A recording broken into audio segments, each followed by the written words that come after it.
Suffering on a spiritual journey, on a spiritual path. I've suffered miserably, intensely. You have no idea. Leo shared me a story of him trying to crawl to the shower. He forgot how to crawl, or I don't know. I'm gonna ask him about this story. He was in so much pain that he was crawling to the bathroom. I started laughing to myself because it points to the truth within myself. On this journey to spiritual awakening, enlightenment, you unfortunately undergo a lot of trauma, a lot of stress, a lot of turmoil, a lot of suffering. That's just the nature of the game. Yeah, Leo, tell me the story. How did this happen? Or what do you think? Yeah, I mean, just for context again, we were having a conversation about like suffering and or specifically it came up when we were talking to Carlos earlier and how we see that there is a divine will, there is an egoic will that will do anything, it will even take itself to the grave to avoid the spiritual awakening journey. And so the spiritual awakening journey is more intense than any egoic path, any pursuit there is on this planet. I don't care how many millions you make in this world. I don't care how much status you attain. I don't care how many championships you win, whatever. The spiritual awakening process is like, it's not for the faint hearted. This is like the ultimate sport. And you said it perfectly. It's like in your biological, you're basically fighting everything in your biological nature. It's the literal dissolution, the death of ego. Like nothing can compare to this. And so yeah, come. You wanted to say something Yeah, before I? I'll tell you a little story. Yeah, I was in Burma, and again, I wanted spiritual growth and liberation so badly. I was willing to do anything and everything. And you're going against the habitual habit patterns for sure. And that causes so much friction, so much pain. So if you haven't suffered miserably, unfortunately, you're probably not even on the spiritual path to begin with.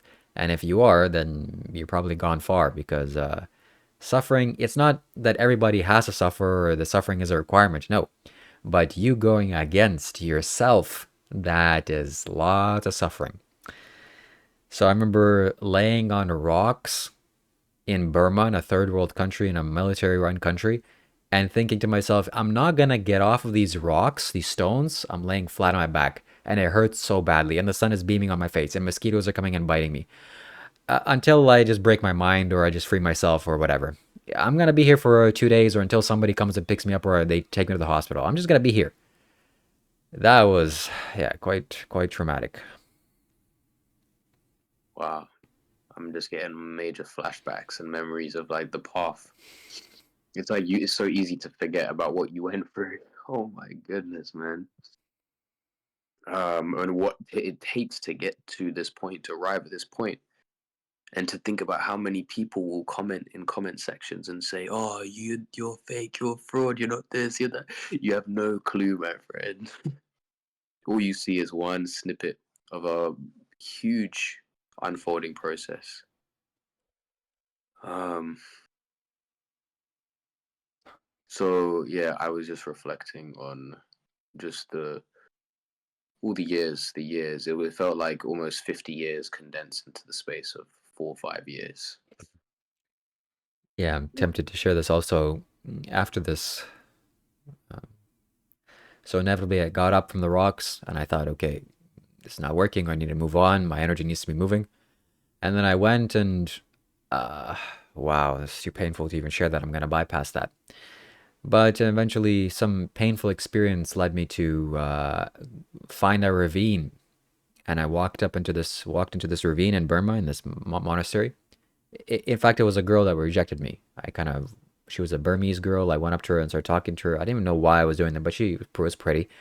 I'm like, hey, this or that, and she's like, no, no. She found it weird. I didn't have any shoes. Uh, I looked dirty, and I was dirty. And then she said no, and then like, why am I doing this? And then I wanted to get away from people, and I walked into this bog where the sewer water runs. And I walked very far into the stones, and I sat there, and it was a mosquito heaven, and thousands of mosquitoes started landing on me. And I have phobia of mosquitoes, or not a phobia. I don't like them. It's like disgusting. It bites me. And I'm just letting them bite me. Like, screw it. I'm going to let them bite me until something happens. And then people started screaming from the window, like, what the hell is the guy doing? Some foreigner, white person in the bog just sitting there. And I'm just like, there's needles on the floor. There's a tissue paper is dirty. Mosquitoes biting me. Finally, the whole village had to go and rescue me and carry me out of this. They put me in a taxi, and after I sat down, I was a little bit comfortable. I just started crying, weeping uncontrollably.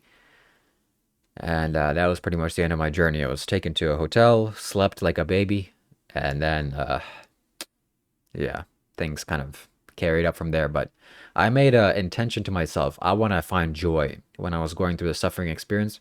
That's it. I want to make this purpose in my life. I want to find joy. I don't want to be miserable like this ever again. And I'm thankful that this is kind of, I'm finding this. Yeah, it takes so much, well, it takes a certain amount of untruth to experience a certain amount of untruth in your life for your soul to choose to wake up. It's literally what happens. And it's the same thing that happened with Carlos as well. Living in untruth. Now, don't get me wrong, he's a very honest person. There's a lot of congruence in it. In fact, I really respect how honest he is and how transparent he is. But there's a layer deeper. On the surface level, he's an honest person. But on a deeper level, on a soul level, there is an incongruence, there's an inauthenticity. There is a lying to oneself and others. But it can't be perceived until you've actually gone through your own process, until you've actually sat with it. It's a very difficult thing for the logical mind to understand. It's a very emotional process. Um, but yeah, like I resonate a lot, man. Just years, lifetimes worth of tears cried, you know, lifetimes worth of tears. And like I even reflect back on my egoic ventures and pursuits. Like everything in my power wanted to stay alive in my ego, everything. And so I can see it in Carlos. I understand it. I get it. It's like for me when I was running around clubs trying to get women 24/7, getting in fights with men, on the streets and trying to make money. All of these egoic pursuits are nothing. They're nothing in the grand scheme of things. They're nothing compared to the spiritual unfolding, the spiritual awakening. And yeah, I even reflect back on like when the physical health issue started. And I told you about the times when I had to crawl to the bathroom to shower. I had to sit on the floor to shower. It was bad, man. Like I couldn't leave the house for weeks at a time, and I was sitting in this little flat, just like losing my mind, and just curled up in a ball, crying, having lost all of my weight that I had spent years trying to build. Um, I had nothing. I lost everything. I lost everything, and yeah, and that was like the first of hundreds of ego deaths. Hundreds. That was just the start. I thought I would I then decided to fly to Bali, and I lived alone in the middle of the rice fields. Like if you look here on Google Maps, there's this one place in the middle of like a huge radius. There's like just rainforest and just trees and grass, nothing else. And I sat there by myself for months, trying to learn how to heal my body, I would sit in the middle of the rice field and just meditate, thinking that somehow it's going to miraculously cure me, you know? And then I remember coming back home 10 times more sick, and my dad looking at me like, what happened to you? You know? Um, so, this journey is just mad. It's crazy. It's nothing can compare to it. Nothing can compare to it. But one day there is a realization, there is a recognition that the suffering is not actually true. It's not real. Experientially, on a body level, it's real and it's painful and it's horrible. But when you wake up to your true nature, you recognize yourself as oneness, everything. The suffering is no more.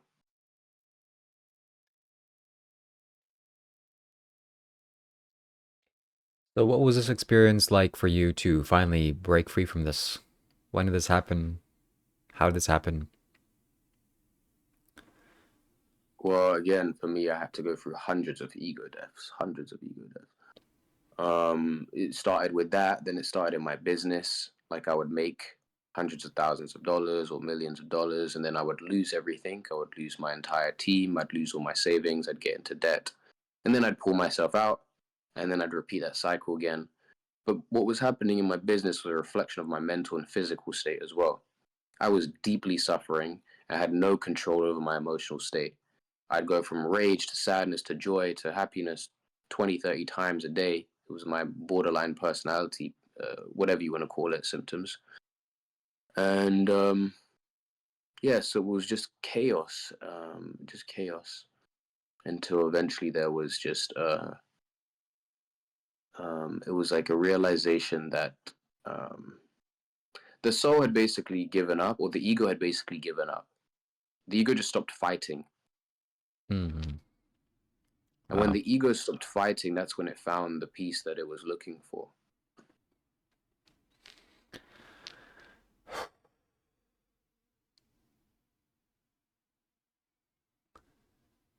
Yeah. Well said. When the ego stops fighting, that's it. But until then, still. And I very strongly resonate with the words that you said about Carlos. You said it perfectly. I couldn't have said it better than you.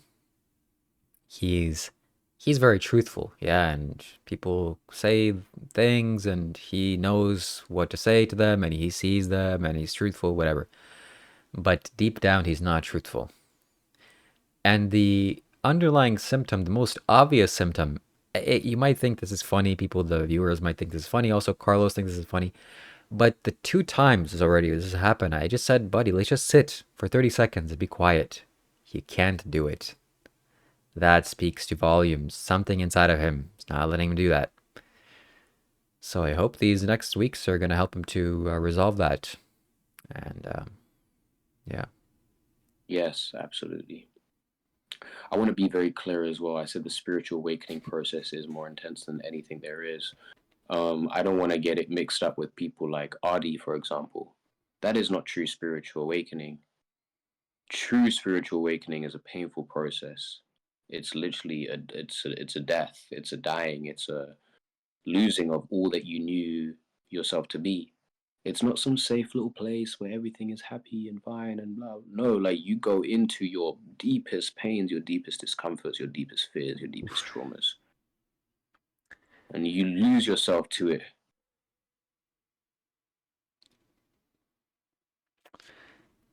Yeah. And and that's what it is. There's and so you can really tell who a true journeyman is. You can see it in their eyes. You can feel it in their presence. You can feel it in how integrated they are in mind, body, heart, spirit, on all levels.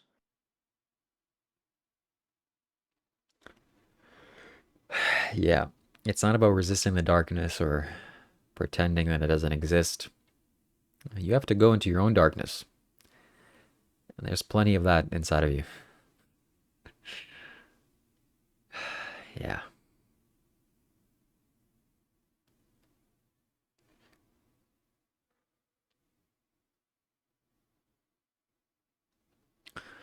The Buddha says that people progress on the spiritual path in four ways: fast and pleasant, which is the rarest. Never seen that happen to anybody. Your spiritual progress is fast and it's easy, it's pleasant, it's like you're dancing in lilies. Wow, that year must be a miracle. God has blessed you. Or slow and pleasant. This is, I've seen kind of like this. People are slow, but they're living good, and day by day, their ego is getting a little bit dissolved. It's slow, it's not good. But hey, at least it's pleasant. And then it's fast and painful. Sorry, fast and slow. Fast and pleasant. Fast and pleasant. That's good. That wasn't me. What was me was fast and slow. I'm sorry. Fast and uncomfortable. Fast and painful. Fast and painful. I'm trying to say this. Fast and painful. I progressed very rapidly because I was willing to do whatever. If there was a pit and somebody tell me to jump and the answers were there, I would jump. If there's some whatever is inside, I'm jumping in it. My body gets hurt. All right, well, let's do it. And it was also excruciatingly painful because not only the stuff inside of me, but because I was willing to go so fast and I didn't care. Safety measures, no safety measures, you just get me there. So it sounds to me like you also were like this, you know? Yeah. It's just that there's a willingness to die for truth. It's like there is nothing else that would compare for the wanting of truth. And again, yeah, it's a rare trait and it's admirable. And I see it in you. I respect it in you. And it's like, yeah, and we're just here to pave the way, you know?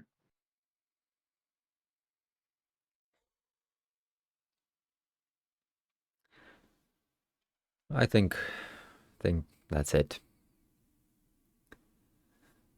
Thank you very much for watching. Have a good day.